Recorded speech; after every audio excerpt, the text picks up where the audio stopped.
ഭൂരിപക്ഷ വോട്ടുകൾ ബി.ജെ.പിയിലേക്ക് തിരിഞ്ഞതിന്റെ അടിസ്ഥാനത്തിൽ തദ്ദേശ തെരഞ്ഞെടുപ്പിൽ തോറ്റമ്പിയ ഇടതുപക്ഷം 2019 ജനുവരിയിൽ കേരളത്തിൽ നിലനിന്ന അവസ്ഥയിലേക്ക് തിരികെ പോകാനാണ് ആലോചിക്കുന്നത്. ഭൂരിപക്ഷ വർഗീയതയ്ക്കൊപ്പം ചേർന്ന് നിന്നിട്ട് കാര്യമില്ല എന്നും ന്യൂനപക്ഷ വർഗീയതയാണ് ഉചിതമെന്നുമുള്ള തിരിച്ചറിവിലേക്കാണ് CPM എത്തിച്ചേർന്നിരിക്കുന്നത്. 2019 ജനുവരി 2-ന് ബിന്ദു അമ്മിണിയെയും കനകദുർഗയെയും ശബരിമലയിൽ പ്രവേശിപ്പിച്ച തന്ത്രം CPM തുടർന്നും സ്വീകരിക്കാനാണ് സാധ്യത എന്ന് മനസ്സിലാക്കുന്നു. ലോക്സഭാ തെരഞ്ഞെടുപ്പിൽ CPM-ന് വോട്ട് ചെയ്യാനുള്ള ജമാഅത്തെ ഇസ്ലാമിയുടെ തീരുമാനത്തെ പുകഴ്ത്തി CPM മുഖപത്രമായ ദേശാഭിമാനി പ്രസിദ്ധീകരിച്ച മുഖപ്രസംഗത്തെ A റഹീം MP ചാനൽ ചർച്ചയിൽ ന്യായീകരിച്ചത് ഉന്നതതല തീരുമാനം നടപ്പിലാക്കാനുള്ള തീരുമാനത്തിന്റെ ഭാഗമാണ് എന്ന് മനസ്സിലാകുന്നു. A റഹീം MPയുടെ രംഗപ്രവേശം ഇതിന്റെ തുടക്കം മാത്രമാണ്. മന്ത്രി മുഹമ്മദ് റിയാസും വൈകാതെ രംഗത്ത് വരാം. 2021 രണ്ടാം പിണറായി സർക്കാർ അധികാരത്തിലെത്തിയത് ന്യൂനപക്ഷങ്ങളുടെ സഹായത്തോടെയാണെന്നും ഏതാനും മാസങ്ങൾക്ക് മുൻപ് പമ്പയിൽ നടത്തിയ അയ്യപ്പ സംഗമം ഭൂലോക അബദ്ധമായി പോയി എന്നുമാണ് CPM-ന്റെ കണക്കുകൂട്ടൽ. AKG സെന്ററിലും മുഖ്യമന്ത്രിയുടെ ഔദ്യോഗിക വസതിയിലും നടന്ന വിവിധ യോഗങ്ങളിലുണ്ടായ തീരുമാനങ്ങളുടെ ആകെത്തുകയാണ് A റഹീം ചാനൽ ചർച്ചയിൽ പറഞ്ഞത്. 25 വർഷം മുമ്പ് ദേശാഭിമാനി എഴുതിയ മുഖപ്രസംഗം കണ്ടെത്തി ജനശ്രദ്ധയിൽ CPM കൊണ്ടുവന്നത് വെറുതെയല്ല. 1996 ഏപ്രിൽ 22 തിങ്കളാഴ്ച പ്രസിദ്ധീകരിച്ച തെരഞ്ഞെടുപ്പ് ശ്രദ്ധേയമായ 2 തീരുമാനങ്ങൾ എന്ന മുഖപ്രസംഗത്തെയാണ് റഹീം ചാനൽ ചർച്ചയിൽ ന്യായീകരിച്ചത്. ജമാഅത്തെ ഇസ്ലാമി അമേരിക്ക വിരുദ്ധ സാമ്രാജ്യത്വ വിരുദ്ധ നിലപാട് സ്വീകരിച്ച ഈ സന്ദർഭത്തിലാണ് CPM ആ നിലപാട് സ്വീകരിച്ചത് എന്നാണ് റഹീം പറഞ്ഞത്. അതായത് ഇനിയും ഇത്തരമൊരു നിലപാട് സ്വീകരിക്കാമെന്നാണ് റഹീമിന്റെ കണക്കുകൂട്ടൽ. ഹിന്ദുക്കളെയൊക്കെ BJP-ക്കാരായി കണക്കാക്കിയാണ് പുതിയ CPM. ദേശാഭിമാനിയുടെ ചൊവ്വാഴ്ചത്തെ എഡിറ്റോറിയലിൽ നിന്നും ഇക്കാര്യം വ്യക്തമാകുന്നു. ഉത്തരവാദിത്വ ബോധത്തോടുകൂടി രാഷ്ട്രീയത്തിൽ പ്രവർത്തിക്കുന്നവർ വസ്തുതകളുടെ അടിസ്ഥാനത്തിലാണ് സംസാരിക്കേണ്ടത് എന്നാണ് ദേശാഭിമാനി മുഖപ്രസംഗത്തിൽ പറയുന്നത്. തദ്ദേശ തെരഞ്ഞെടുപ്പിൽ തിരുവനന്തപുരം നഗരസഭയിൽ BJP ഒന്നാം സ്ഥാനത്ത് എത്തിയതിൽ LDF-നെ ആക്ഷേപിക്കുന്നവരുടെ പ്രവൃത്തി ഇതിനും വിപരീതമാണ്. LDF സഹായത്താലാണ് ഇവിടെ BJP നേട്ടം കൊയ്തത് എന്ന് കോൺഗ്രസിന്റെ പ്രമുഖ നേതാക്കൾ ആരോപിക്കുന്നത് സ്വന്തം ചെയ്തികൾ മറച്ചുപിടിക്കാനുള്ള പാഴ്വേലയാണ് എന്ന് മാത്രം വ്യക്തം. തിരുവനന്തപുരം നഗരസഭാ തെരഞ്ഞെടുപ്പ് ഫലം പരിശോധിക്കുന്നതിന് മുൻപ് BJP UDF കൂട്ടുകെട്ട് ആർക്കും ബോധ്യമാകുമെന്നാണ് ദേശാഭിമാനിയുടെ കണ്ടെത്തൽ. 101 അംഗ നഗരസഭയിൽ തെരഞ്ഞെടുപ്പ് നടന്ന 100 സീറ്റിൽ BJP-ക്ക് 50, LDF-ന് 29, UDF-ന് 19 സീറ്റ് വീതമാണ് ലഭിച്ചത്. രണ്ടിടത്ത് സ്വതന്ത്രം തെരഞ്ഞെടുക്കപ്പെട്ടു. BJP ജയിക്കുകയും LDF രണ്ടാം സ്ഥാനത്ത് എത്തുകയും ചെയ്ത 25 സീറ്റിൽ UDF-ന് ലഭിച്ചത് 1000 വോട്ടിൽ താഴെയാണ്. 6000 വരെ വോട്ടുള്ളിടത്താണ് UDF-ന് ഇത്രയും കുറഞ്ഞ വിഹിതം. BJP ജയിച്ച 41 സീറ്റിൽ UDF മൂന്നാം സ്ഥാനത്താണ്. 5ഇടത്ത് LDF പരാജയപ്പെട്ടത് 600-ൽ താഴെ വോട്ടിന് മാത്രം. 100 വാർഡിലുമായി LDF-നാണ് ഏറ്റവും കൂടുതൽ വോട്ട് ലഭിച്ചത്, 1,67,522.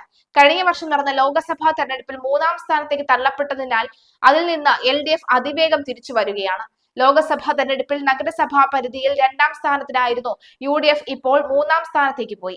അന്ന് 1ാം സ്ഥാനത്തെത്തിയിരുന്ന BJP നഗരസഭയിലെ മൊത്തം വോട്ട് വിഹിതത്തിൽ 2ാമതും എത്തി. ആരുടെ സഹായത്താലാണ് നഗരസഭയിൽ BJP സീറ്റ് വർദ്ധിപ്പിച്ചത് എന്ന് വ്യക്തം. കോൺഗ്രസിന് തിരിച്ചും സഹായം ലഭിച്ചിട്ടുണ്ട്. വോട്ട് മറിച്ച് നൽകാൻ പാകത്തിൽ ദുർബലരായ ഘടകകക്ഷി സ്ഥാനാർത്ഥികൾ നിർത്തിയാണ് കോൺഗ്രസിനെ BJP ചിലയിടങ്ങളിൽ സഹായിച്ചത്. തലസ്ഥാന നഗരസഭയിൽ ഒതുങ്ങുന്നതായിരുന്നില്ല ഈ പരസ്പര സഹായ സഹകരണ സംഘം. കൊല്ലം നഗരസഭയിൽ UDF ജയിച്ച 12 ഡിവിഷനിൽ BJP-ക്ക് ലഭിച്ചത് കുറഞ്ഞ വോട്ടാണ്. BJP ജയിച്ച 7 ഡിവിഷനിലാകട്ടെ UDF-ന്റെയും വോട്ടിന് ഇടിവുകളുണ്ട്. കൊല്ലത്ത് തന്നെ പരവൂർ, പുനലൂർ, കൊട്ടാരക്കര മുനിസിപ്പാലിറ്റികളിലും ചില പഞ്ചായത്തുകളിലും UDF BJP വോട്ട് കച്ചവടം നടന്നതിന് കൃത്യമായ കണക്കുണ്ട്. കൊട്ടാരക്കരയിൽ 11 വാർഡിൽ BJP-യുടെ വോട്ടിൽ 50 വോട്ട് പോലും ഇല്ല. 7ഇടത്ത് 10-ൽ കുറവ് വോട്ട് മാത്രം. BJP 5 വാർഡിൽ ഇന്ന് ജയിച്ചെങ്കിലും ഭൂരിപക്ഷം നാമമാത്രമാണ്. പുനലൂരിൽ അക്കൗണ്ട് തുറക്കാൻ BJP-ക്ക് UDF പരസ്യമായ സഹായം നൽകി. CPM ജില്ലാ സെക്രട്ടേറിയറ്റ് അംഗമായ സ്ഥാനാർത്ഥിയെ പരവൂരിൽ പരാജയപ്പെടുത്താൻ UDF-ഉം BJP-യും ഒന്നിച്ചു. UDF സ്ഥാനാർത്ഥിക്ക് 20 വോട്ട് മാത്രം. ഇതെല്ലാം അതിജീവിച്ചാണ് കൊല്ലത്ത് 3 മുനിസിപ്പാലിറ്റിയിൽ LDF ഭൂരിപക്ഷം നേടിയത്. ആലപ്പുഴയിൽ ചെങ്ങന്നൂർ, ഹരിപ്പാട്, കായംകുളം മുനിസിപ്പാലിറ്റികളിലും കോട്ടയത്ത് ഏറ്റുമാനൂരിലും UDF BJP സഹകരണം പ്രകടമായി. പത്തനംതിട്ട, അടൂർ മുനിസിപ്പാലിറ്റികളിൽ സ്ഥാനാർത്ഥികളെ നിർത്താതെ BJP UDF-നെ സഹായിച്ചു. മലപ്പുറം, ഇടുക്കി ജില്ലകളിൽ പഞ്ചായത്തുകളിൽ ഇരുകൂട്ടരും കൈകോർത്തു. മറ്റ് ജില്ലകളിലെ ഫലങ്ങളിലും സമാന അനുഭവം കാണും. ന്യൂനപക്ഷ വർഗീയത പ്രചരിപ്പിക്കുന്നവരുമായി സഹകരിക്കുമ്പോൾ തന്നെയാണ് UDF ഭൂരിപക്ഷ വർഗീയവാദവുകളുമായി വോട്ട് കച്ചവടം നടത്തിയത്. ജനങ്ങളെ വഞ്ചിക്കുന്ന UDFന്റെ ഈ ഹീനതന്ത്രം ജനാധിപത്യ മതനിരപക്ഷവാദികളെ ഞെട്ടിപ്പിക്കുന്നതാണ്. അധികാരത്തിൽ കൊതിയും മൂത്ത UDF നേതൃത്വം അപകടകരമായ പരീക്ഷണങ്ങളാണ് നടത്തുന്നത്. കൊലീബി സഖ്യം എന്നത് പഴങ്കഥയല്ല, വർത്തമാനകാല യാഥാർത്ഥ്യമാണ്. ഇതോടൊപ്പം പുതിയ ചില ഗ്രൂപ്പുകളും കൂടി ചേർന്നിട്ടുണ്ടെന്ന് മാത്രം. ഇതാണ് ദേശാഭിമാനിയുടെ വാദമെന്നത് വ്യക്തമായി നമുക്ക് വായിക്കാൻ സാധിക്കുന്നുണ്ട്. എന്തായാലും ഇതിനെ ന്യായീകരിച്ച് മെഴുകുകയാണ് ഇപ്പോൾ ചെയ്തുകൊണ്ടിരിക്കുന്നത് എന്ന കാര്യത്തിലും സംശയമില്ല. അതിൽ ജമാഅത്തെ ഇസ്ലാമിയെ കുറിച്ച് പറയുന്ന ഭാഗങ്ങൾ നോക്കാം. ക്രിസ്തീയ പുരോഹിതന്മാരുടെ ഈ അഭ്യർത്ഥന വന്നതിന്റെ തൊട്ടുപുറകെയാണ് ജമാഅത്ത ഇസ്ലാമിയുടെ കേരള ഘടകത്തിന്റെ തീരുമാനവും പുറത്തു വന്നത്. വരുന്ന ലോക്സഭാ തെരഞ്ഞെടുപ്പുകളിൽ ഇടതുപക്ഷ ജനാധിപത്യ മുന്നണി സ്ഥാനാർത്ഥികൾക്ക് വോട്ട് ചെയ്യാനാണ് അവർ തീരുമാനിച്ചിരിക്കുന്നത്. പ്രധാനപ്പെട്ട രാഷ്ട്രീയ പാർട്ടികളുടെ നേതാക്കളുമായി ഒരേ ചോദ്യങ്ങളുടെ അടിസ്ഥാനത്തിൽ ചർച്ച ചെയ്ത ശേഷമാണ് ഇവർ ഈ തീരുമാനം കൈക്കൊണ്ടത്. തീരുമാനത്തിന് അടിസ്ഥാനമായ അവരുടെ നിഗമനങ്ങൾ ഇങ്ങനെയാണ്.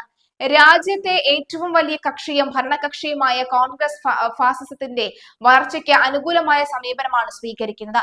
മുസ്ലിം ന്യൂനപക്ഷത്തെ ആ പാർട്ടി വഞ്ചിച്ചു. ടാറ്റ പോലെ കരിനിയമങ്ങൾ അടിച്ചേൽപ്പിച്ചു. അഴിമതി ദേശീയ സംസ്കാരമായി മാറി. തെരഞ്ഞെടുപ്പ് ആസന്നമായിട്ടും തെറ്റുതിരുത്താനോ മേലിൽ നീതിപൂർവ്വം പ്രവർത്തിക്കുന്നുമെന്ന് ഉറപ്പ് നൽകാനോ കോൺഗ്രസ് തയ്യാറായിട്ടില്ല.